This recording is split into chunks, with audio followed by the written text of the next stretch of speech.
Broadcasting from the heart of Blue City Capital, getting you all the information that our sponsors want you to hear while dividing families and ending friendships with state-sponsored lies. Delivered to you with high production value and attractive puppets that can just barely contain their disdain and hate for you. This is Blue City News. Good evening and welcome to Blue City News. I'm Abusive Narcissist. And I'm Vapid Alcoholic. Tonight in local news, officials have a temporary solution to the migrant crisis, a protest on I-78 inconveniences drivers, and an alarming racist poster surfaces in a quiet neighborhood. President Biden addresses the situation in Gaza, a press conference gets out of hand, and how a young, enterprising young local woman just might be the next Elizabeth Holmes. But first, our lead story tonight is about a situation downtown that local activists are calling racist.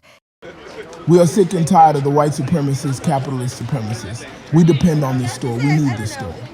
It's a problem affecting many in the underserved community. Drug dealers and thieves are unable to find the life-saving Nike shoes and large televisions that they desperately need to resell online for profit. It's just racist. It's unreasonable for these stores to close. They have no good reason. It's just more racism. A community that is still in shock from the events 4 years ago, when, in a city thousands of miles away, a violent drug addict died of an overdose. They had no choice except to burn down their own neighborhoods. They still haven't recovered. The wounds are just too deep. These stores must remain open. Although the racist store owners tell a different story, claiming, without any evidence, that violence, theft, and vandalism are the reasons stores are closing. I have no products left to sell and no money. They took it all. This racist store owner, who asked to remain anonymous, lives at 1722 Chestnut Street and was the owner of Happy Day convenience store until he had to close this week. My wife was assaulted and she now refuses to leave the house. They set fire to the bathroom and the damage is too great to be repaired. But local activists aren't convinced. I call on the community to stand up and fight for your freedom by any means necessary. Let's go to these people's homes and beat them, burn down their homes, whatever it takes until they buy more products for us to steal and stores to vandalize.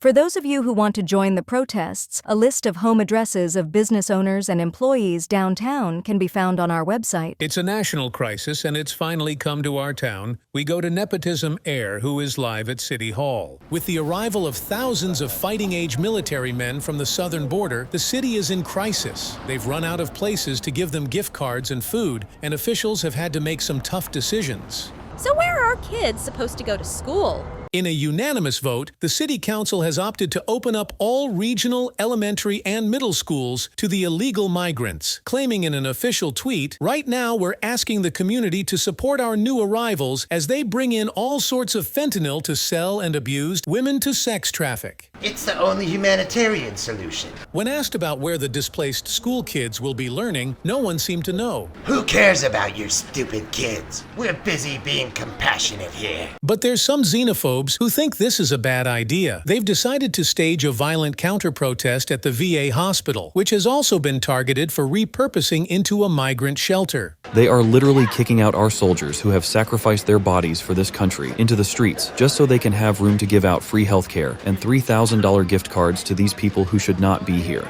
When asked to comment about the fate of the VA hospital, officials released this comment, "We already got what we wanted from those disposable meat bags. Screw them." But some are saying that we aren't doing enough to help the drug dealers and sex traffickers that have migrated here illegally across the southern border. My friends and I all feel guilty about never having done anything productive with our lives, so we're finding meaning in virtue signaling for other people to sacrifice. It feels good. And making the elite members of the donor class feel good makes it all worth it. And it does make you feel good, doesn't it? It does, as long as I don't have to be near any of them. Drivers on I-74 had a long delay today, but not for the usual reasons. Pro-Palestinian protesters blocked the entire interstate highway today, vowing to stay there until the motorists stopped the war in the Middle East. We will stay and block the road until you all agree to stop the genocide. Stop the war! Stop it now! I'm trying. I don't know how. We don't know why these obviously pro-genocide motorists didn't stop the conflict across the world that they have nothing to do with, but the protest was mostly peaceful and lasted 16 hours before the police finally dispersed the crowd after several protesters drivers peacefully opened fire on motorists, killing 24 and injuring 54. Police are investigating, but no arrests have been made. A racist poster appeared overnight at a local suburban neighborhood, and it has shocked an entire community. It's just terrible. We're all super scared now. This simple sign might look harmless with its message of "don't hurt anybody," but local race grifters claim it's a dog whistle for white supremacy. When you have a sign like this and it doesn't specifically say "don't hurt black people," we have a problem now, don't we? The Reverend Grifter is renowned for reading minds and finding racist thoughts in almost any message, and this community has been put on notice. We are working with the FBI and questioning every white supremacist in the neighborhood. In an official comment, the FBI has confirmed this by saying, "We take all false claims of white supremacy very seriously. We will find the terrorists that made that sign, even if we need to drag every white family in that neighborhood to Guantanamo Bay." And on behalf of all of us at WSATAN Blue City News, we express our thoughts and prayers to the minority community. And just know that we see you, we feel your pain, and we stand with you. That's right, we sure do. In international news, President Biden has landed in Israel and addressed the troops in Gaza. Here's what he had to say. And then she said, "Wantrums, but mister, I'm only 9 years old." And I replied, "Holy hell, I thought you were 37.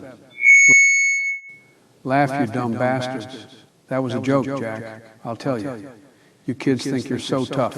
Well, this isn't my first time in Istanbul. Long before most of you were born, I was standing right here. You think I'm joking, but I'm not kidding. It was right here where I met Bald Bull. Now, Bald Bull was a bad dude. He would charge at you an uppercut, knocking people down. But I knew the secret, Jack. You had to punch his stomach on the third jump, just at the same time Mario took a flash photo. Then he'd play with my hairy legs. Inspirational words from an inspirational man who is getting us into wars all over the world. Speaking of wars, a war of words erupted at the White House press room when spokesperson Cringe Jean-Luc Picard responded to some rowdy reporters. Regarding the president's comments today, did he know he was in Israel and not Istanbul? Let me be clear. The president, takes his, locations very seriously, and I'm not going to comment on that. What are the president's plans for the economy? You know, as the first gay black press secretary. I'm really brave and awesome. So, I don't have to answer that.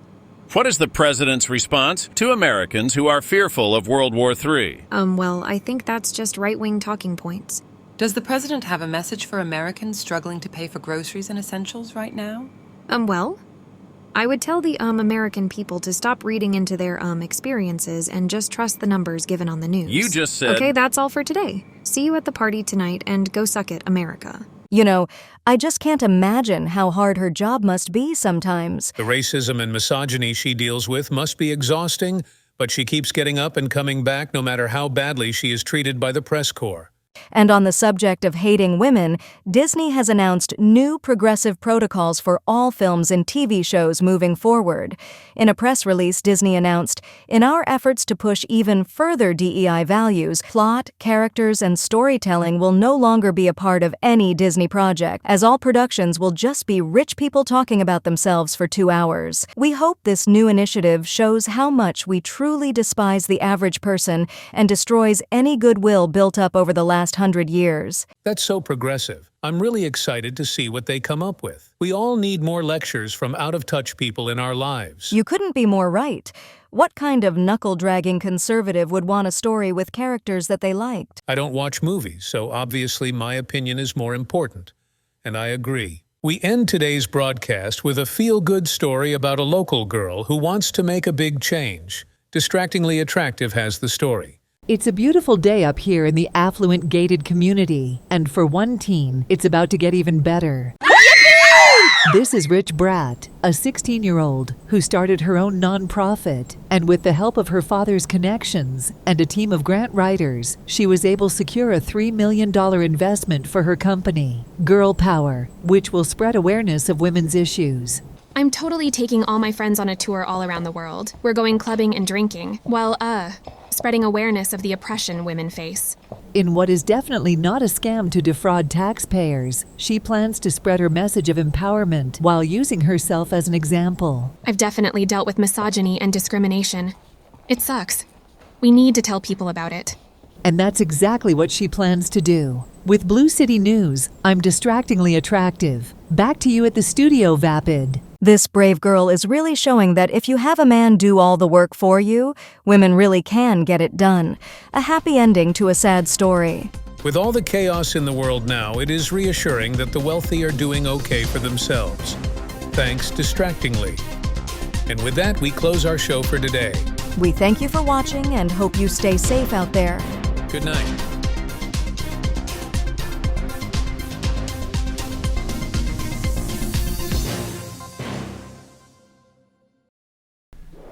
Hi, Logistics Nerd here. Just wanted to drop a little thank you if you've made it this far, that I appreciate you checking out my little video here.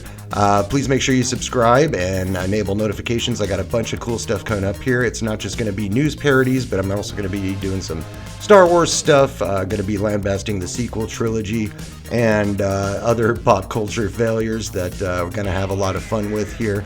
If I made you laugh, then that is the goal. If I made you mad, then I'm really sorry, but hopefully a video of these two kitties playing will make you much happier. That's Meow Man and Mr. Fangs, and they're very happy boys. And they also appreciate that you watched the video. Okay, also make sure you check out the Patreon. Not a whole lot going on right now, but there will be. I'm going to be doing some cool t-shirts and other types of special merch that I'm going to be giving for early adopters, so make sure you stay tuned. Otherwise, love you very much, and God bless. We'll see you on the next video.